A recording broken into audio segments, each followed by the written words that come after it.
I submit to you, Mr. President, that we brought many ideas, and for the record, stated that every single referral, every single one, has been voted down and has not made it out of committee. Every single committee for the last 3 years that I've been here in this office. Bipartisan seems to come up now that it's budget time. Now that it's time to, the cameras are here. Now that it's time to go into an election year next year. Bipartisan seems to be the nice word to say, the good thing to say. All of a sudden we were told, or not all of a sudden, but in the past we were told that our blueprint for progress, one of the things that was laughed at and said because it was too small of amounts of money that we were talking about, it couldn't close such a big budget gap. Now all of a sudden today, bipartisan comes in and we approve $100,000, which is a small amount, just the same as some of the small amounts in our blueprint for progress. It's interesting how this stuff comes to the table now, when it's time to pass a budget, which I stand to say that I will not approve or vote for this budget as it stands. So many reasons why.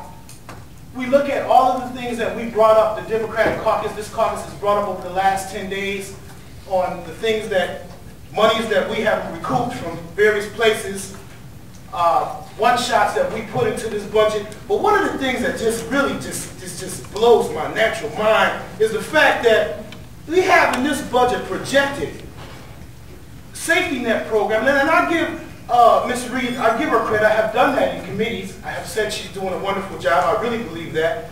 Nonetheless, I don't believe it's her call, but we're projecting that safety net is going to take a decrease. 1.9 million jobs the president-elect is dealing with the loss of in this country.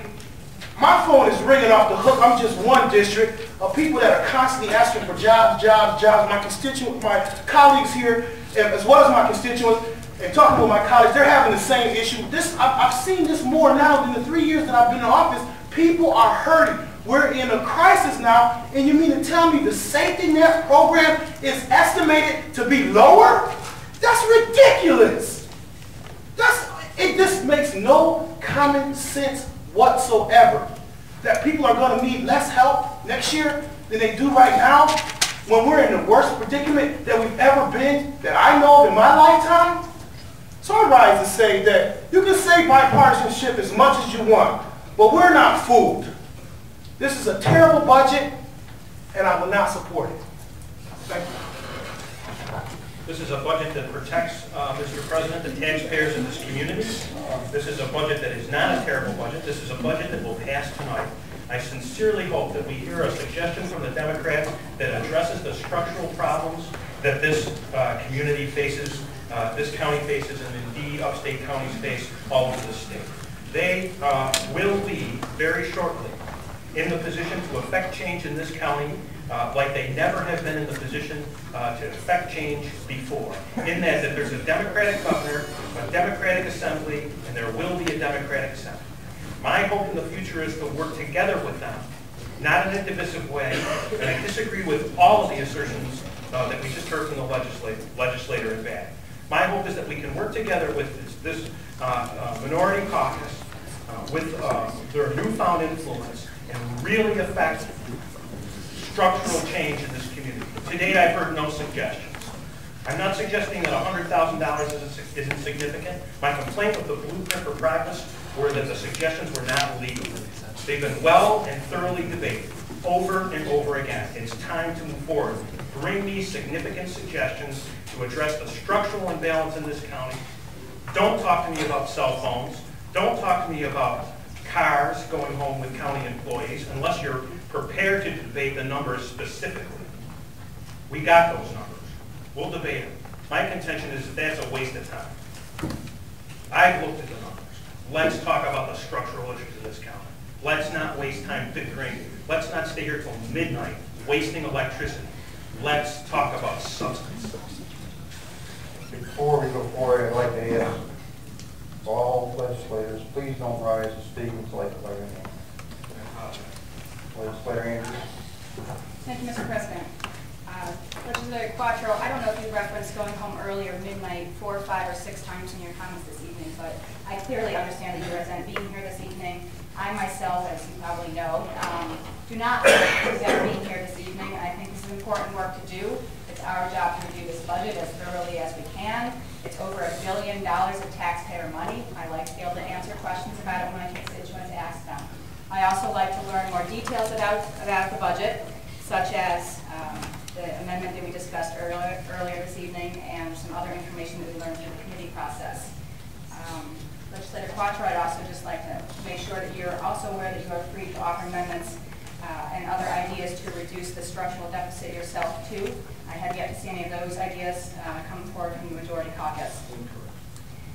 This evening I rise specifically to discuss, actually before I do that, I wish to request a bit of additional information from the administration.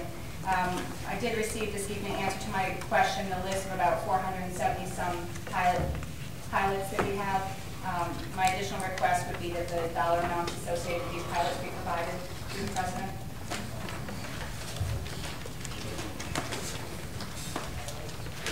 To the President, we can provide that information, and it will take us a couple days to get that together for you. Thank you very much. Tonight I rise to offer an amendment regarding an issue that came up that passed a few committees actually, and that is the issue of the lease at 80 West Main Street, otherwise known as the Wedding Building. And if I have a second, there's no one else to speak to it. Second, Mr. President. Thank you. During questioning in Human Services and also I believe during Ways and Means, we learned that the county expends about $400,000 in annual rent for that facility. Last week, when asked how many county employees are located there, the answer was 12. Today, actually, as referenced earlier by the majority, our staff and I believe a Republican legislator did take a tour of that facility, and as if 12 wasn't shocking enough, there are actually only 2 county employees that work in that building.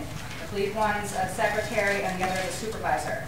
So essentially, if I'm doing my math correctly, we're paying $200,000 per employee for rent at 80 West Main Street. To me, that is totally outrageous and unacceptable. The county has maintained that there are several agencies in that building that we contract with, and that if we didn't pay the rent, that they could increase what they charge us.